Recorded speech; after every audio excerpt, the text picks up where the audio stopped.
I didn't notice the exact moment my pulse started keeping pace with hers. It wasn't the clock ticking on the office wall or the soft hum of the air conditioner, but something in the space between us. I was staring at the reports spread across the polished mahogany desk, pretending to read numbers, but I couldn't stop watching the way she moved. Her name is Elena, and she carries herself like someone who's walked through storms and come out unbroken, but with a softness in her eyes that betrays a quiet vulnerability. Mid-40s, effortlessly elegant, hair tucked behind one ear just enough to reveal the faintest line of laughter around her eyes. She's precise in every motion, yet somehow a brush of her fingers against my hand feels like the world has tilted slightly off its axis. "Did you check the Stanton files?" she asked, voice low, careful, almost hesitant. She perched on the edge of the desk, legs crossed, heels clicking softly against the floor. The scent of her perfume lingered in the air, warm amber, something faintly floral, and I swallowed before I could speak, feeling it coat the back of my throat like honey. I think so," I replied, my voice cracking more than I wanted. I caught myself leaning a fraction closer as she shifted, her elbow brushing my shoulder. That fleeting contact was electric, unintentional but undeniable. She didn't flinch. She didn't pull back. She just looked at me, and I could swear the room had grown smaller. The afternoon sun cut through the blinds in narrow lines, painting her face in gold and shadow.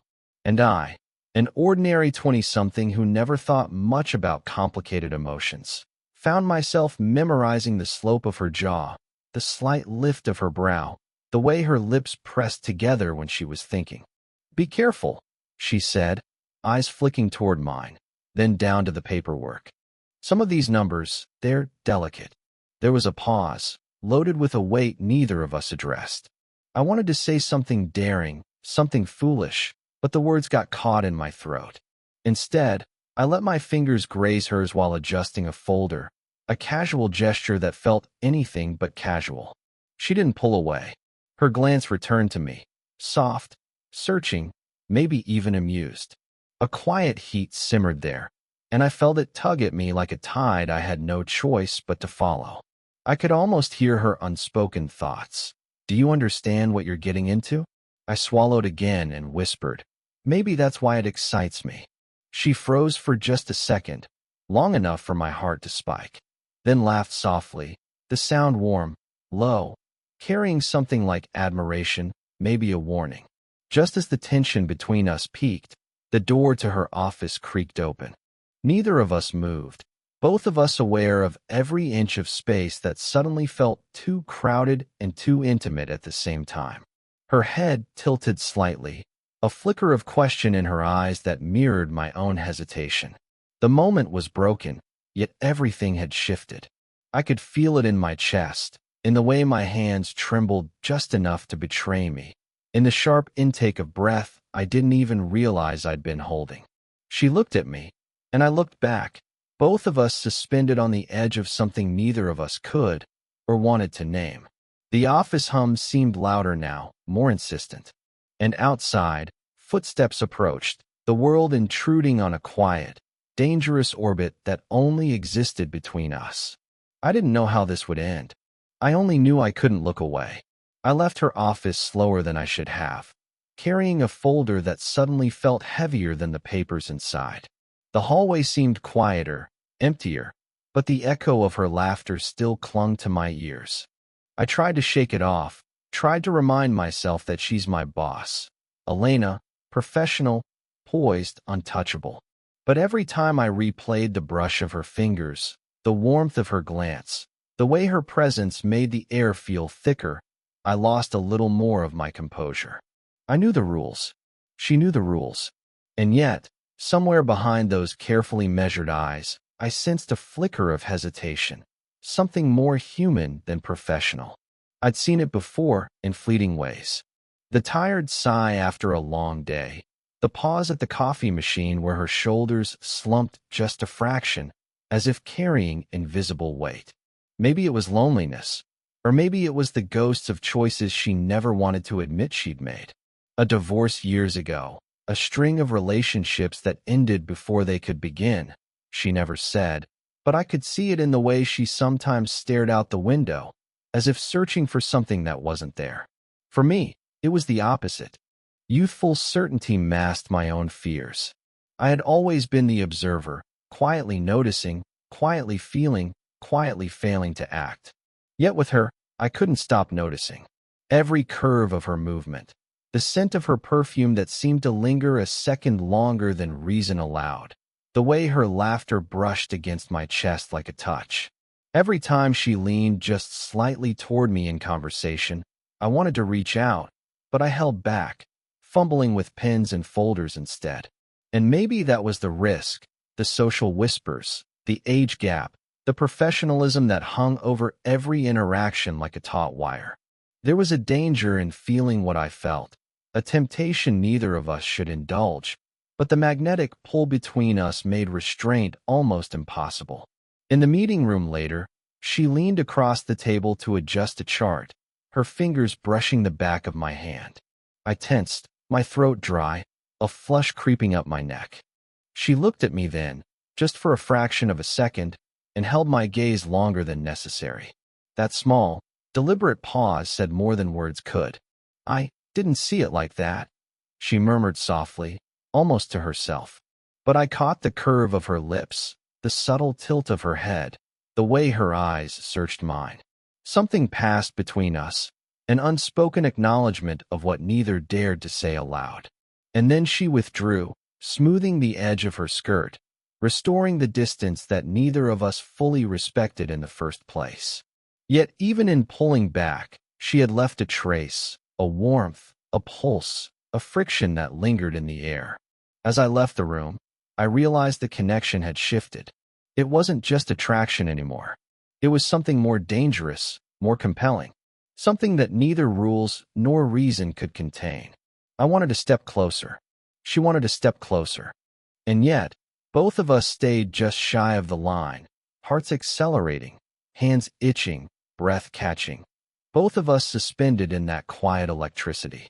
For a moment, it felt like the world had shrunk to the space between us, and nothing else existed except the weight of what we couldn't say. The office was dim when I returned late that evening, the hum of fluorescent lights softened by the thick curtains. Papers rustled under my fingers, but I barely noticed them. I was aware of her presence before I even saw her. Elena's perfume weaving through the quiet, her heels clicking softly on the carpet. She was leaning against the edge of the desk, arms folded, eyes focused somewhere just beyond me. I wanted to speak, but the words tangled in my throat. My heartbeat drummed in my ears, matching the rhythm of her steady, measured breath.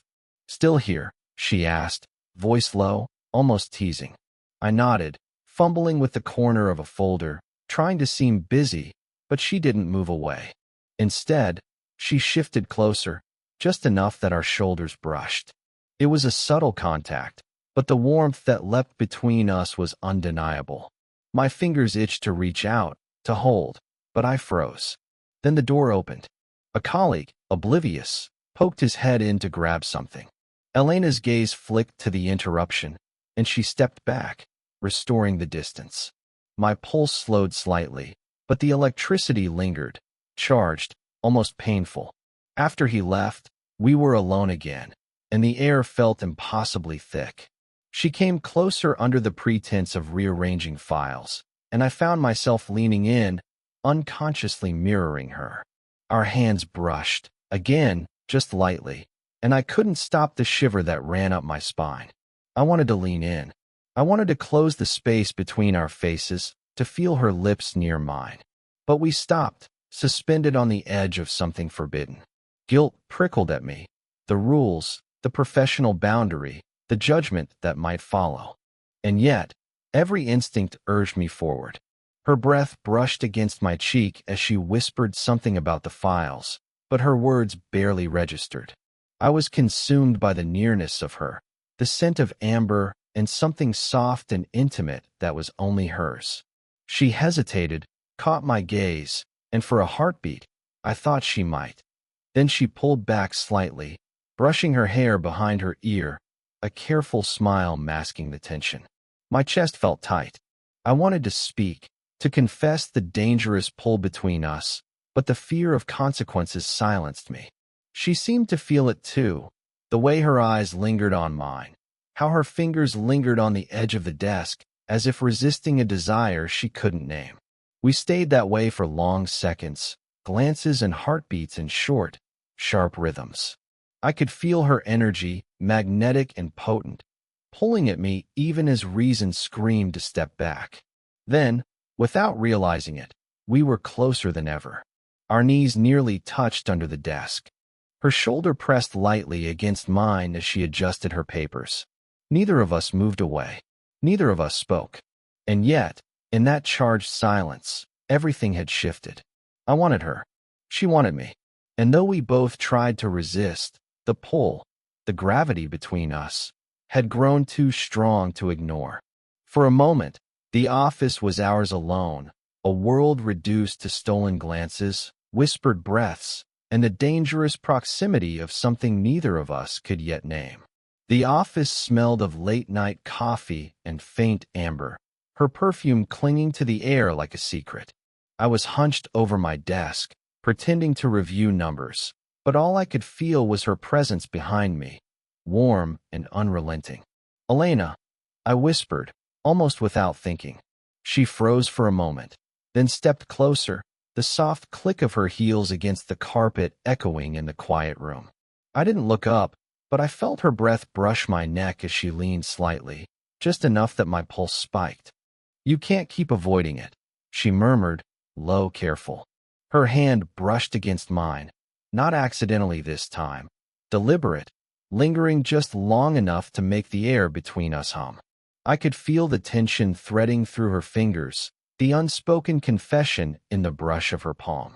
I swallowed, my throat dry. Avoiding what? I managed, though I didn't dare to lift my eyes. "You know," she said softly, and the word alone, drawn out, intimate, made me shiver. Her hair fell across her face, and I reached up instinctively, tucking it behind her ear, my fingers grazing her cheek in the process. She didn't pull away. Instead, she leaned closer, and for a heartbeat, the world shrank until it was only the heat radiating from her, the faint tremor of her breath, the brush of her lips near mine.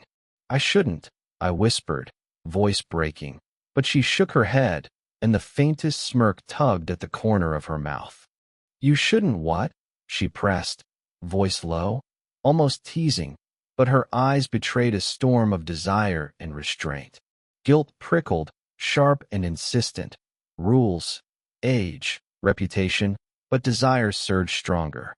I could feel her heartbeat against my chest, rapid, erratic, mirroring my own. My hand lingered at the nape of her neck, hovering between bravery and hesitation. She tilted her head slightly, her lips almost brushing mine, and I wanted nothing more than to close that last fraction of space. For a moment, we were suspended, caught between what we wanted and what we feared. I could smell the warmth of her skin, feel the gentle tremor of her hands as she rested one lightly against my shoulder. Every rational thought evaporated, leaving only the pull, the ache, the dangerous magnetic force between us.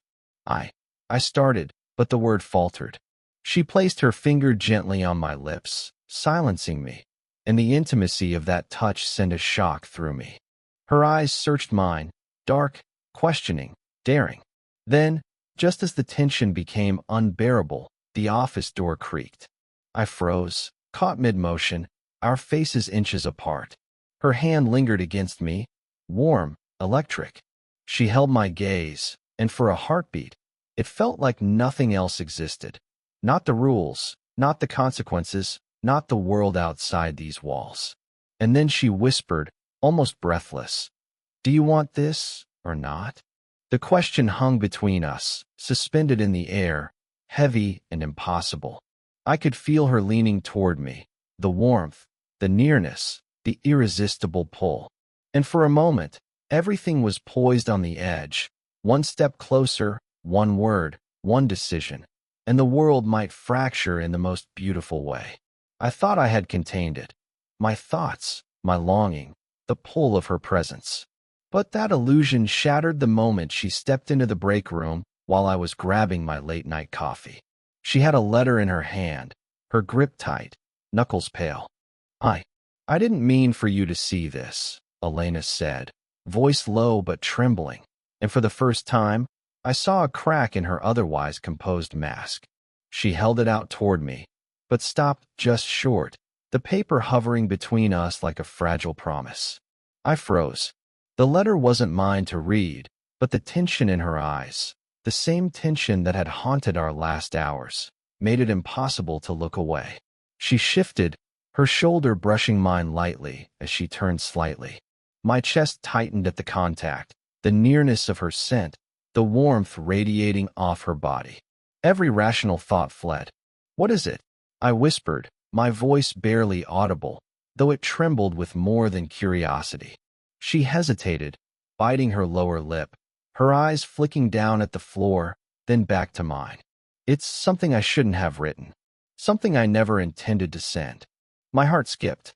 Her hands shook slightly as she held the paper closer to herself, a protective shield, but I noticed how her fingers brushed against mine as she adjusted the grip. A jolt shot through me, the same electric ache that had been building since the beginning.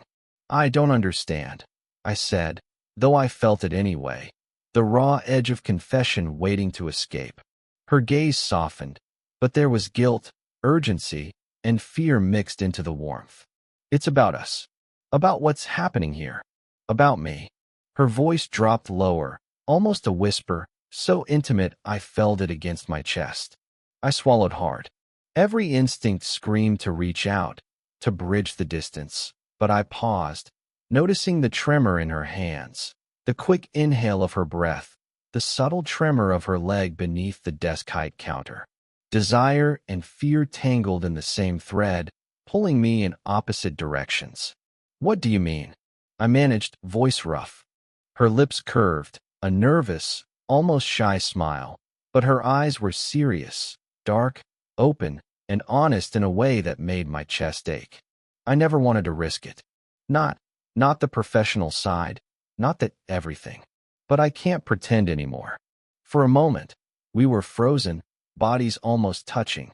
Her hand shifted, brushing lightly against my forearm, sending a jolt up my spine. I felt her inhale sharply, close enough that I could catch the faintest whisper of her breath. And then, without realizing it, we were closer than before. Our shoulders pressed, subtle and dangerous. The letter still clutched in her hand, the space between us charged with every word unsaid, every hesitation, every longing neither of us had dared to voice. "I can't keep pretending either," I said, voice low, trembling with something I hadn't yet admitted even to myself. Her eyes widened for just a fraction of a second, then softened again. She took a step toward me. No words, just movement. My own feet obeyed before my mind could catch up. The world narrowed to the hum of the fluorescent lights, the warmth between us, the electric brush of our hands, and the unspoken truth. Nothing would be the same after this. And in that suspended moment, the choice was no longer if we would cross the line, but when. The office was silent, except for the faint hum of the air conditioner and the soft scuff of our shoes against the carpet. I could feel her before I saw her, Elena, standing closer than she had any right to. Yet somehow the nearness didn't frighten me. It drew me in like a tide I couldn't resist. Her eyes met mine, dark and searching, and I knew she was waiting to see if I would step back or step forward.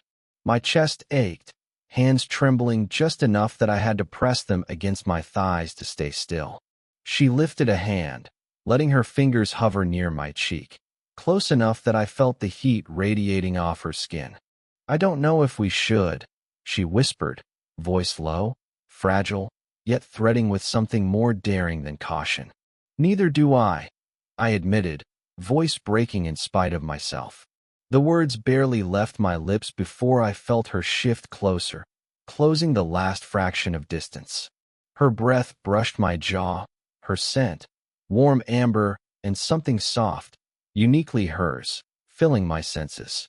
We were inches apart now, the air thick and heavy, trembling with the pull neither of us could deny. I wanted to close my eyes, to feel her nearer, to give in completely, but I hesitated, caught in the messy crossroads of desire and consequence. She leaned just a little, her shoulder brushing mine, the faint pressure enough to send sparks through my chest. "I can't stop thinking about you," I admitted, low, almost a confession. She swallowed audibly, lips parting, eyes flickering with the same ache I had tried to hide for weeks. "You shouldn't," she breathed back, and the contradiction was delicious, warning and invitation wrapped together. My hand moved of its own accord, brushing her hair behind her ear, tracing the line of her jaw. She leaned into the touch, subtle and tentative, and I felt the tremor of her hand against my arm. Every second stretched, thick with tension, and I realized the choice had been made for us by the gravity between us. I stepped closer, letting the remaining distance collapse. Her breath mingled with mine, low, warm, intimate. I could feel her heartbeat, quick and uneven, against my chest, and it matched my own. Neither of us spoke for a long beat, suspended in that messy, raw, human space where words were meaningless. "I don't care anymore," she whispered, and it was enough. Her hand found mine fully, our fingers intertwining naturally, a silent surrender. She closed her eyes for a fraction of a second, leaning slightly into me, and I mirrored her, letting all the hesitation fall away. We were finally aligned, emotionally, physically, entirely. And in that breathless, electric moment, the conflict that had pulled at us, the fear, the guilt, the social impossibilities, fell away. What remained was clarity, the understanding that we wanted this, that we saw each other fully, and that whatever came next, nothing would be the same. We weren't perfect, we weren't untouchable, but we were real. And at last, we understood each other completely. The morning light slanted through the blinds, painting the office in soft gold. The world outside was moving, oblivious to the tiny orbit Elena and I now shared. We didn't speak at first, there was no need. My hand found hers on the desk, fingers curling together naturally, warm and familiar. She leaned back in her chair slightly, but stayed close, the distance between us small enough that I could feel her breath, steady now, brushing against my cheek. The tension from the past weeks, the hesitation, the guilt, the unspoken warnings, had melted into something quieter, safer, yet no less electric. "You stayed," she said softly, almost surprised by her own words. "I couldn't leave," I admitted, squeezing her hand lightly. "Not after everything." A small laugh escaped her, genuine and light, and it made my chest ache in the best possible way. She shifted, leaning into me just enough that our shoulders touched, her head tilting slightly, as if to test the gravity of our closeness. I responded instinctively, brushing my thumb along her knuckles, feeling the pulse of her warmth. "You're younger," she murmured, voice trailing off, but without the hesitation that had haunted her before. I was worried it would matter too much. I shook my head, smiling despite myself. "It doesn't. Not really. Not when it's like this." She studied me for a moment, as though making sure I meant it, then relaxed, letting her forehead rest briefly against mine. That small touch, intimate, grounding, felt like the answer to every doubt we had carried. The age gap, the judgment, the caution that had kept us circling one another, it no longer mattered. We had crossed the threshold together. I pulled her hand fully into mine, leaning closer so our shoulders were flush, our breath mingling. She didn't flinch. She didn't hesitate. We sat like that for a long moment, a quiet agreement passing between us, messy and human and utterly ours. Finally, she whispered, "So this is real?" "It is," I replied, voice low, honest, full of relief. "Completely. And I want every moment of it, with you." Her lips curved into a soft smile, eyes shimmering with something unspoken, yet clear. She rested her head against my shoulder, and I felt the steady rise and fall of her chest. We didn't need words. We didn't need promises. In the warmth of that shared space, every fear, every hesitation, every stolen glance that had held us captive was resolved. Time seemed to stretch, giving us this small, perfect sanctuary. I leaned slightly, pressing my forehead again to hers, a gesture intimate and grounding. Her fingers intertwined with mine, holding tight, as though we were both finally acknowledging the depth of what we had discovered in each other. And for the first time in weeks, maybe months, the world outside felt distant.